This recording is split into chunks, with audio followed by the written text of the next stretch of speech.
Today over how a Delta flight nearly collided with a B-52 strategic bomber in midair. The pilot had to take evasive maneuvers to avoid what could have been a disaster. He says it was, quote, not a fun day at work. And today passengers are praising the pilot for his steady nerves. Stephen Fabian has the latest. A Delta pilot is being hailed a hero today for narrowly evading a midair collision with a B-52 bomber. We were traveling straight and then it went sideways. Monica Green was a passenger on the regional Delta flight traveling from Minneapolis to a small airport in Minot, North Dakota. As they were coming in to land, the Delta pilot spotted, of all things, the massive B-52 bomber right in his path. The bomber was doing a flyover at the nearby North Dakota State Fair, but because the local airport has no radar, the air traffic controller was guiding the planes by sight and didn't see how close they were. So the Delta pilot had to make a sharp right and get the heck out of the way. Sorry about the aggressive maneuver. It caught me by surprise. That's the voice of the pilot apologizing to his passengers for the abrupt evasive maneuver. You can see the wild turns he was forced to make on FlightAware. The plane just went completely sideways. It felt really weird to look out the window and just see grass instead of seeing the horizon.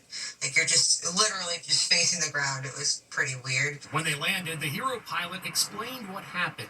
Even he sounded a little rattled. This is not normal at all. I don't know why they didn't give us a heads up. Nobody said, hey, there's also a B-52 in the pattern. Long story short, it was not fun, but I do apologize for it. Not a fun day. Have a nice evening and pleasure. That round of applause is well deserved. That pilot was awesome. The Air Force and the FAA say they have launched investigations into the incident. There's more fallout from the decision by CBS to cancel The Late Show with Stephen Colbert next year. As you probably know, President Trump, a frequent target of Colbert's scathing humor, is delighted at the news. But it wasn't always that way. In fact, before he was elected president, Trump appeared on Colbert's show. Amber Cogliano tells us what happened. Stephen Colbert cracked his first Late Show Trump joke on his very first show on September 8th, 2015. At the time, Trump was in a heated contest with Florida Governor Jeb Bush for the Republican presidential nomination. That much exposure to oranges and crazy people would have prepared him for Donald Trump. But the ridicule didn't seem to bother Trump. Ladies and gentlemen, Donald Trump. Just 2 weeks later, he was a guest on The Late Show. They surely seemed like old chums. Speaking of doing a fantastic job, you are setting the world on fire right now. Well, we're having a lot of fun. And get this, Colbert said he was sorry. I also want to apologize to you because I've said a few things about you over the years that are, in polite company, perhaps are unforgivable. Almost. Almost unforgivable. And some nice things. Not too much.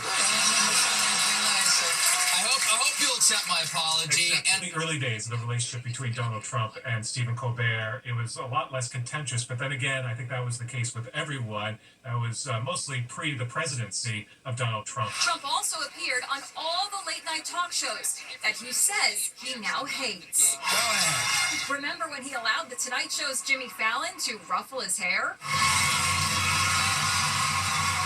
Colbert is back tonight. You can see the audience right here online. This is the first show since the shocking announcement that CBS has pulled the plug and will cancel the show next year. His guests tonight, Sandra Oh and Dave Franco. I left work early today just to see the show. I think it's a travesty. In this crazy world, we need core jesters. We need to laugh at this world that we're in right now.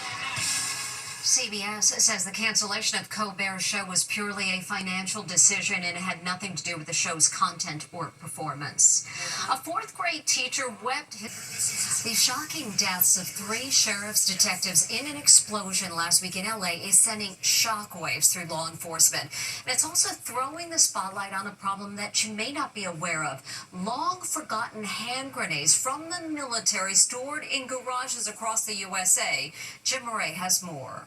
How many more deadly hand grenades are out there? That's the grim question after 3 bomb squad detectives were killed in a tragic mishap. The grenades were found in a storage locker like this, which belonged to one of the tenants. And as we talked to one of the residents, what could have happened is horrifying. This is your storage unit. Yes. Ivan Perkins, a lawyer who lives in the building, showed me the storage unit area. As you can see, there's just a lot of boxes. I've got furniture stacked up there, so there could be stuff in the back, there. I mean, that's true for everyone. He also read me emails he received when he was at the gym last week. An unidentified potential explosive device has been found in a storage unit in the garage, and Santa Monica PD is saying we all need to evacuate the complex. 1 hour later, he says he got a second email. The grenades were inert and have been removed from the garage. It is safe to return. What's your feeling knowing that you were living on top of what is essentially a time bomb? It's not great.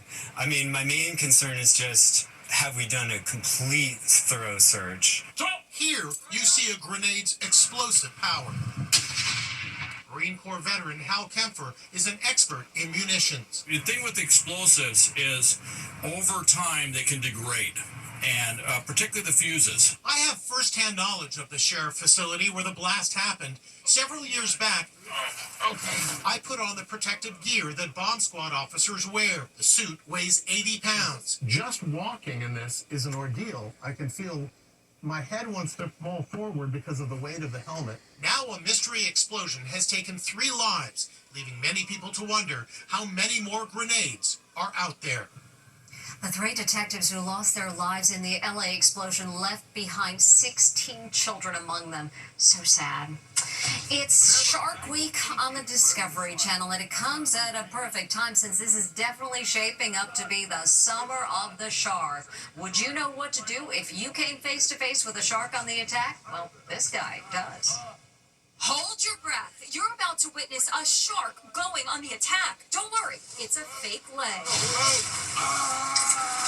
It's a dramatic stunt for Shark Week on Discovery. The daring fellow in a kayak is Paul DeGelder, host of tomorrow night's episode, How to Survive a Shark Attack. Paul lost his right hand and leg when a bull shark mauled him in 2009 in Australia. One of the greatest safety precautions you can take is keep everything inside the kayak. Now watch as Paul lifts a prosthetic leg into the water, demonstrating why you should never do such a thing. All at once, a school of tiger sharks appears. His team watches from a boat in Grand Bahama. Oh, we got a big tiger on the left right there, guys.